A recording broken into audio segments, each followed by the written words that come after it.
जागतिक महिला दिनानिमित्त धर्माबाद शहरात नारी शक्तीच्या वतीनं भव्य रॅली संपन्न।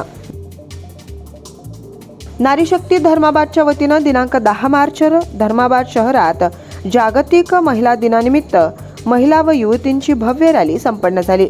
या रॅलीत युवतींचे एनसीसी पथक, लेझिम पथक, कराटे पथक सहभागी झालं होतं।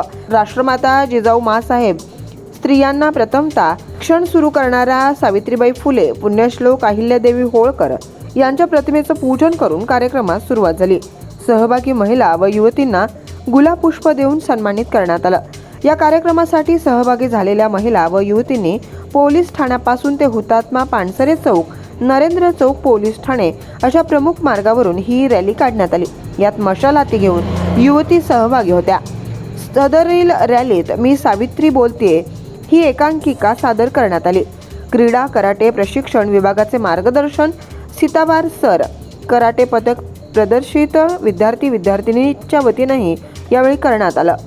अतिशय शिस्तीत ही रॅली संपन्न झाली। यात अनेक शाळेचे विद्यार्थी-विद्यार्थिनी, शिक्षिका, विविध क्षेत्रातील महिला सहभागी झाल्या होत्या। पोलीस निरीक्षक बाळासाहेब रोकडे यांच्या मार्गदर्शनाखाली पोलीस उपनिरीक्षक प्रियंका पवार मॅडम यांनी चोख बंदोबस्त ठेवला होता। तसेच ही रॅली यशस्वी होण्यासाठी वाहतूक पोलीस आणि इतर पोलीस बांधवांनीही परिश्रम घेतले। या रॅलीत हुतात्मा पानसरे शाळा, कस्तुरबा गांधी विद्यालय, गुरुकुल विद्यालय, जिजामाता शाळा आदी शाळांनी सहभाग घेतला होता।